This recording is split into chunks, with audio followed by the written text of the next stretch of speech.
I am 39 years old and I don't have any children. I have, however, received the question a lot over the years to why. Especially, because I am married, I've been with my husband since the age of 30. So I do know that for some people, it might be a little bit odd to why we don't have children. And so today I thought, you know what? As on this YouTube channel, I'm all about sharing my wisdom with women.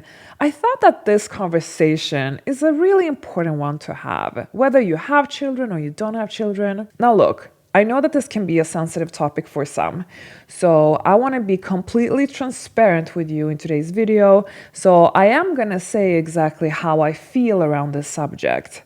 This may be a bit triggering to some people, especially if this is a sensitive topic for you.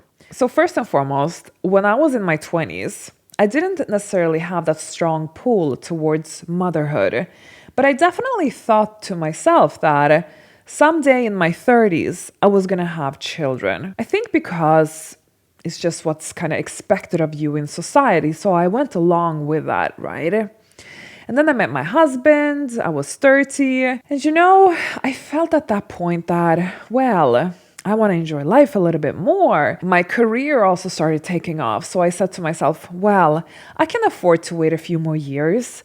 So maybe when I'm 35 or something like that, yeah, that would be a good age for family life.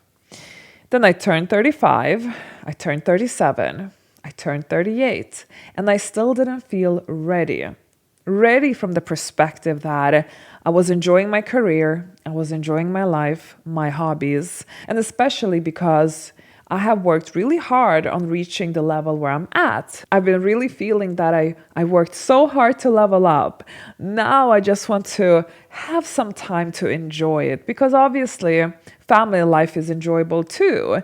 But there's some stressors involved as well, as we all know. And I guess so far I haven't really been ready for that journey. But look, there's of course more to the story because another side to me has also been very indecisive.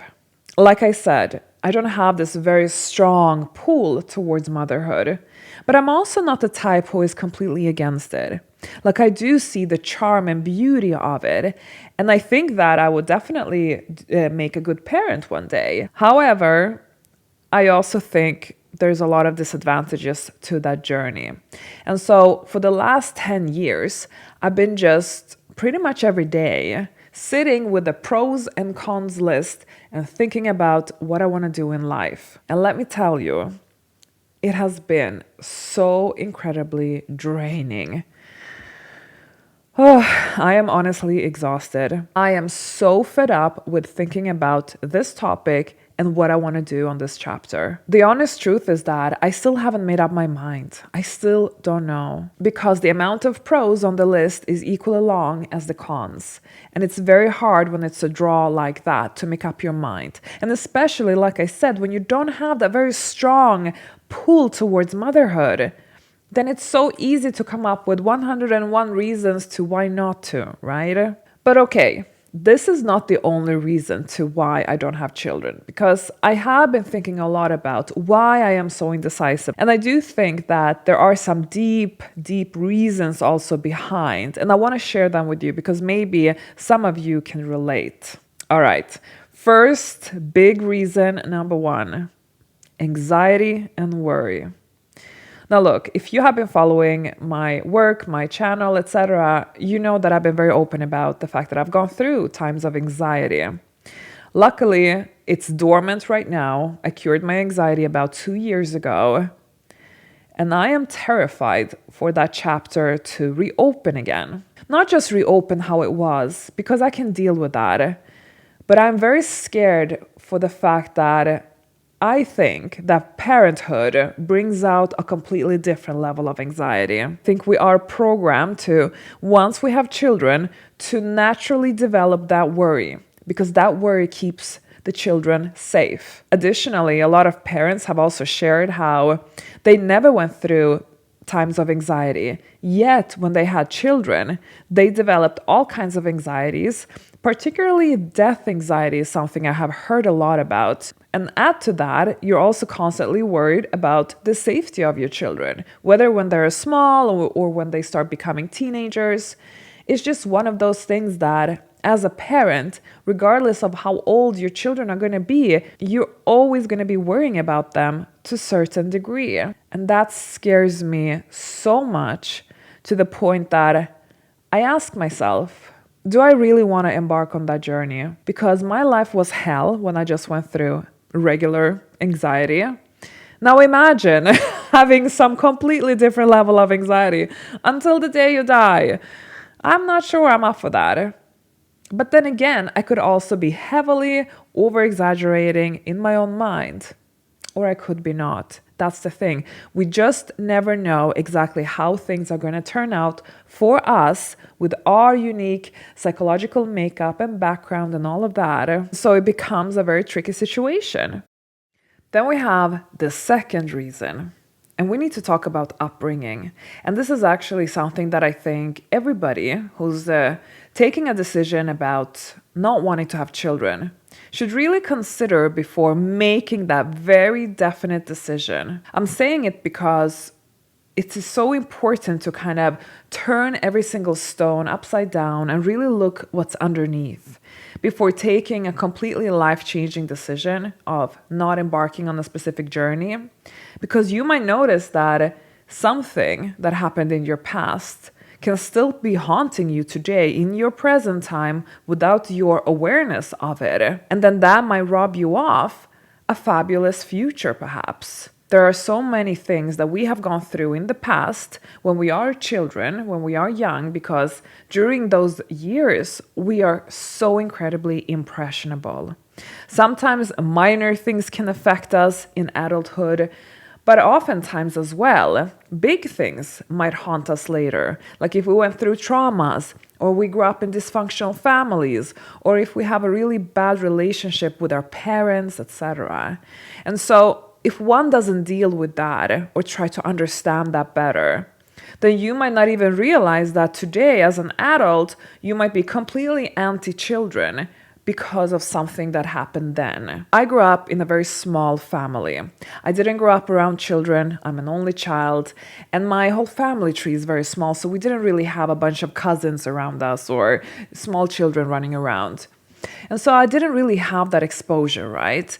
And for that reason, I guess maybe this whole idea of family and motherhood just doesn't feel something very close to me because I didn't really see much of that growing up. Then we have reason number 3.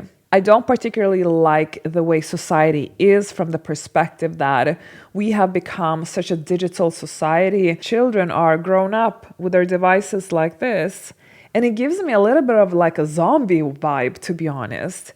I mean, I think we all can agree that it does damage the brain to a certain degree. Like the cause of anxiety is heavily tied to the use of devices and social media. And you can't really protect your child from that. You can certainly limit it to a certain degree, but you can't fully protect it.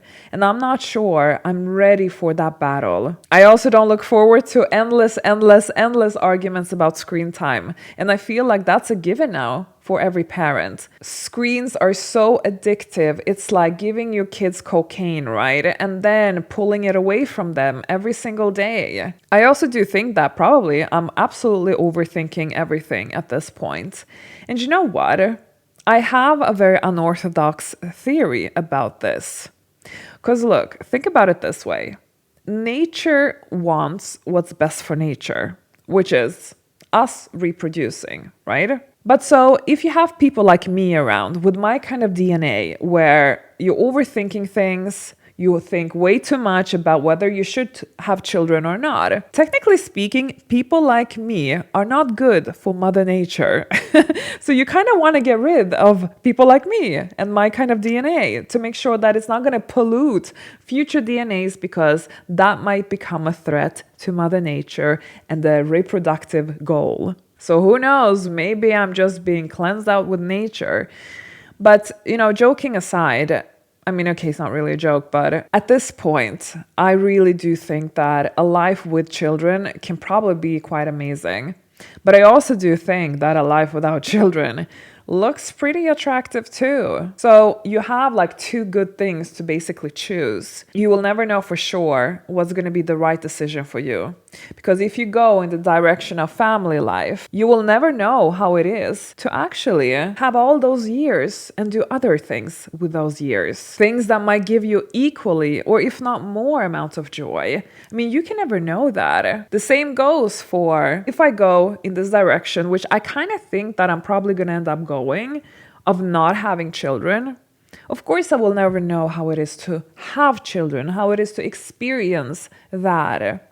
And so I think both camps will probably always wonder how it would be to be in the other camp. So maybe that's the mystery of life. We will just never know. But I do think it's important to feel like life is going to turn out good regardless. Because ultimately, like I said, we live in such abundant times today where anything is possible. You can do anything you want as a woman now. I would say back in the days, maybe family life was the only maybe good thing one would have in life. But today we have so many options. So regardless which decision you take, I would actually love to hear, if you are child-free by choice, could you tell me what has led to your decision? But so having said this is the reason to why I am child-free today. And who knows, maybe things will change or maybe they won't. Maybe it's already too late. Who knows, right? But this is the way it is. And I guess the most important thing is to be at peace with whatever is going on. And that is the place where I'm at. Having said this, if you are somebody and you are enjoying leveling up and you want to do more of that, then I highly recommend that you come and join me inside Level Up Class, which is my online platform where I share wisdom to women who want to live their best lives. Whether we are doing an external transformation or an internal transformation, Level Up Class covers it all. So come and join me inside Level Up Class. Now, in my next video, this one specifically, I want to talk to you about something that I've been holding inside for a long time. So hop on over there because I will see you in that video.